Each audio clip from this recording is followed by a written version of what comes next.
在全球流媒体竞争愈发激烈的今天，《欲之追寻》以一种令人惊叹的姿态闯入国际舞台，成为中国电视剧史上的重要里程碑。它连续3周稳居 Netflix 全球非英语剧集周榜前10，并在上一周成功攀升至第5名的位置，累计获得540万次观看量。这不仅是一项数据上的突破，更象征着中国影视内容正在突破长期以来的文化壁垒，逐渐走向更广阔的国际市场。过去，非英语作品往往难以在全球榜单中持续占据高位，但《欲之追寻》的表现却打破了这种固有认知。它不仅吸引了亚洲观众，也成功赢得了欧美观众的关注与喜爱。这种现象说明，优质内容本身具有跨越语言与文化的力量。更重要的是，这部剧的成功也为中国影视产业注入了一剂强心针，证明只要故事足够精彩，制作足够精良，就能够在全球竞争中占据一席之地。这不仅是一部剧的胜利，更是整个行业的一次重要突破。《欲之追寻》之所以能够在全球范围内引发热议，关键在于它成功触及了人类共通的情感核心。无论观众来自何种文化背景，剧中所展现的亲情、爱情、忠诚与牺牲都能够引发强烈的情感共鸣。这种共鸣并非表面的，而是深层次的心理连接。观众在观看过程中，不仅是在了解一个陌生的东方故事，更是在重新审视自身的情感经历与价值选择。剧中人物面对命运时的挣扎与坚持，让人产生强烈的代入感。尤其是在复杂的社会背景下，每一个选择都显得格外沉重，却又真实可信。此外，剧集在处理文化元素时，并未刻意迎合国际观众，而是坚持呈现原汁原味的东方叙事风格。这种真诚反而更具吸引力，让观众在新鲜感与共鸣之间找到平衡。正因为如此，《欲之追寻》不仅是一部娱乐作品，更成为一种文化交流的桥梁。故事的核心围绕着命运与选择展开，这也是《欲之追寻》最引人入胜的地方。女主角出身平凡，却在命运的推动下被卷入权力与利益的漩涡。她为了保护家族，不得不进入一段充满算计的婚姻，与一位失势贵族结为夫妻。这段关系一开始充满了冷漠与试探，双方都在试图利用对方达成自己的目的。然而，随着剧情的发展，两人在共同经历危机与挑战的过程中，逐渐建立起信任。观众可以清晰地看到人物内心的变化，从防备到理解，从合作到依赖，最终转化为深厚的情感。这种关系的转变并非突兀，而是通过一系列细腻的情节逐步推进，让人信服。同时，剧中不断抛出新的选择与困境，使人物必须在道德、责任与情感之间做出抉择。正是这种持续的张力，让剧情始终保持高度吸引力。当故事进入战争阶段，《欲之追寻》的叙事格局被进一步拉大，男女主角不再只是个人命运的参与者，而是被卷入更宏大的历史洪流之中。在战火纷飞的环境下，生存成为最基本的挑战，而正义则变得更加复杂与模糊。剧中并没有简单的将正邪对立，而是通过多角度展现战争的残酷与人性的复杂。主角们在面对敌人与阴谋时，不仅要依靠智慧与勇气，还必须不断审视自己的信念。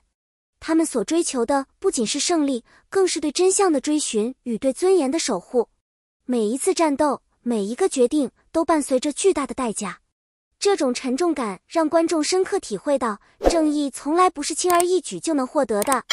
正是在这样的背景下，人物的成长显得尤为动人，他们的坚持也更加令人敬佩。在众多古装剧中，女性角色往往被限制在情感或家庭的框架之中，而《欲之追寻》则大胆突破了这一传统。女主角不仅是故事的核心推动者，更是一个真正意义上的行动者。她在面对危机时展现出的冷静与果断，使她成为推动剧情发展的关键力量。她并不依赖他人的拯救，而是通过自身的智慧与努力不断改变局势。这种角色设定不仅增强了剧情的张力，也为观众提供了新的视角。观众可以看到一个女性如何在复杂的社会结构中找到自己的位置，并逐渐掌握主动权。同时，剧中还展现了女性在情感与理性之间的平衡，使角色更加立体与真实。这种对女性力量的呈现，不仅具有娱乐价值，也具有一定的现实意义，引发观众对性别角色的思考。欲之追寻在视觉与叙事上的表现同样值得称道。整部剧在美术设计、服装造型以及场景构建上都达到了极高的水准，